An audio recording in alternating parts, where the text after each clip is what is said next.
touch, I could with just one touch, I could feel my body giving. Assalamualaikum warahmatullahi wabarakatuh. Halo semuanya, perkenalkan nama saya Muhammad Watakula dengan MPM 204240013. Baiklah, di sini saya akan menjelaskan materi yang berjudul Perbedaan dan Perubahan Kurikulum di Indonesia pada tahun 1947 sampai Kurikulum Merdeka atau Kurikulum Nasional. Kurikulum pertama Indonesia pasca kemerdekaan yang berorientasi politis bertujuan menghapus pengaruh pendidikan Belanda. Kurikulum ini menitik beratkan pada pembentukan watak, kesadaran bernegara dan bermasyarakat, bukan pada pendidikan pikiran serta asas pendidikan berdasarkan Pancasila. Di sini ada poin-poin penting pada kurikulum tahun 1947. Yang pertama itu istilahnya lebih dikenal sebagai Red Jannah, pelajar, yang artinya bahasa Belanda atau leerplan daripada kurikulum. Fokus pendidikan menekankan pendidikan karakter, watak, kesadaran bernegara dan bermasyarakat. Dan yang terakhir, tujuannya membentuk manusia yang berjiwa merdeka, cinta tanah air, dan berjiwa Pancasila. Selanjutnya, kurikulum pada tahun 1964 berfokus pada pembentukan manusia Pancasila sosialisasi melalui program Pancawadana. Kurikulum ini menekankan pengembangan 5 aspek, yaitu yang pertama ada moral, kecerdasan, emosional, karakteristik, kepribadian, keterampilan, dan jasmani, dengan metode pembelajaran aktif, kreatif, produktif, serta gotong royong terpimpin. Tujuan utamanya yaitu membentuk manusia Indonesia sosialis yang berjiwa Pancasila dan bertanggung jawab dan revolusi nasional. Dan selanjutnya yaitu ada kurikulum pada tahun 1975, adalah kurikulum di Indonesia yang menekankan efisiensi dan efektivitas pembelajaran, berorientasi pada tujuan menggunakan sistem PPSI, yaitu prosedur pengembangan sistem instruksional.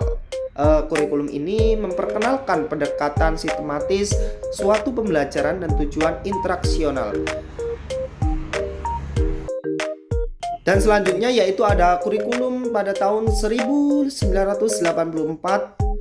yaitu menyempurnakan kurikulum dari tahun 1975 yang menekankan pendekatan proses melalui cara belajar siswa. Kurikulum ini mempromosikan siswa sebagai subjek belajar yang aktif, mengamati, bertanya, mencoba, dan menyimpulkan dengan tujuan membentuk pemahaman konsep, bukan sekedar hafalan.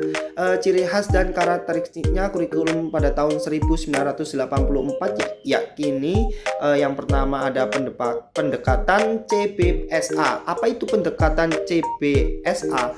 Yaitu pembelajaran berpusat pada anak didik di mana siswa aktif secara fisik, mental, intelektual, dan emosional. Dan yang kedua itu ada pendekatan proses, yaitu mengutamakan proses pembelajaran daripada sekedar hasil akhir dengan pendekatan spiritual atau kedalaman materi disesuaikan dengan tingkat perkembangan siswa tersebut. Kurikulum pada tahun 1994 adalah penyempurna kurikulum tahun 1984 yang berfokus pada pendekatan CBSA. Apa itu CBSA? Cara belajar siswa aktif dan penguasa materi padat dengan sistem catur bulan 3 kali setahun.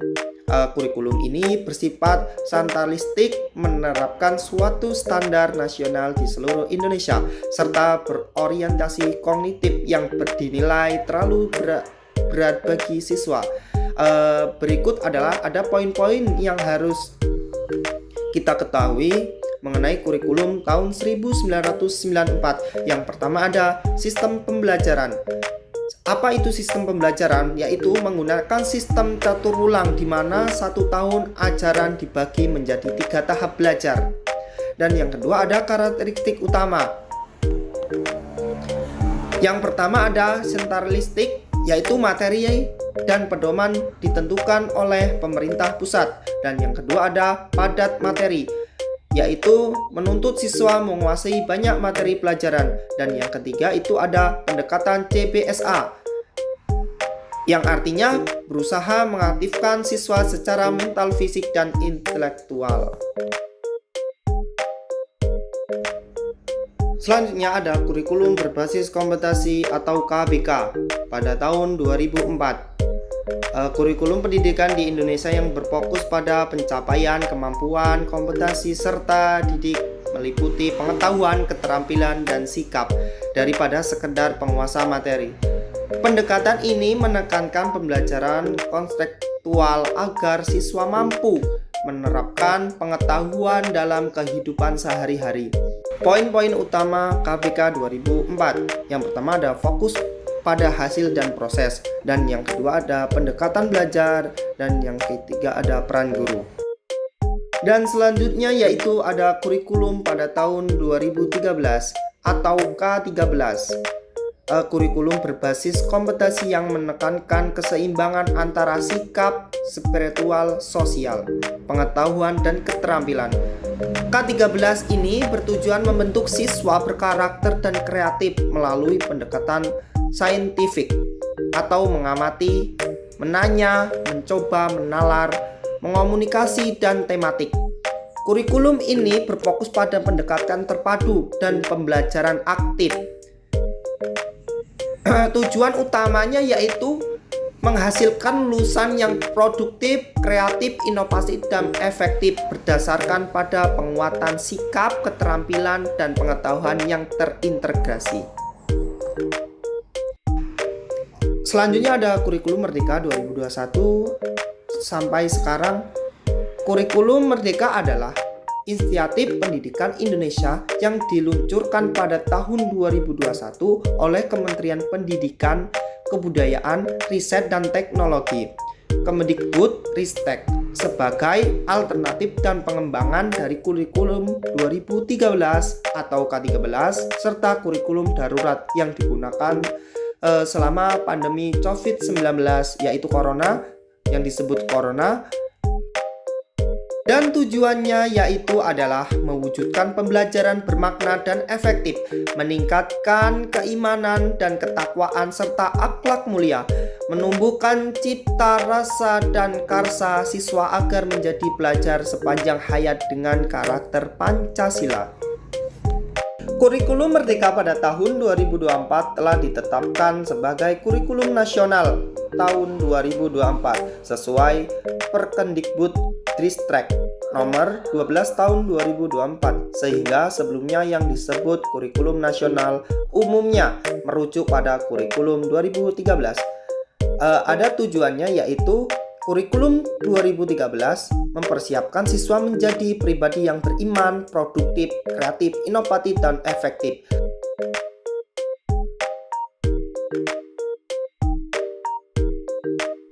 Kesimpulannya yaitu perkembangan kurikulum Indonesia dari tahun 1947 hingga kurikulum Merdeka atau UM mencerminkan perubahan paradigma pendidikan dan upaya membangun identitas nasional dan tenaga kerja dasar menjadi upaya mencetak generasi yang cerdas, berkarakter, mandiri, dan mampu bersaing secara global. Setiap perubahan disesuaikan dengan konteks zaman dan kebutuhan bahasa dengan tetap menjunjung tinggi nilai-nilai Pancasila sebagai landasan utama.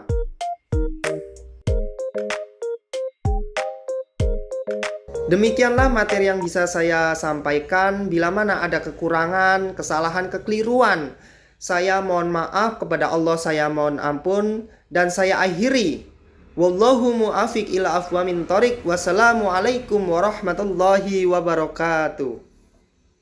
Oke teman-teman, terima kasih sudah menonton videonya.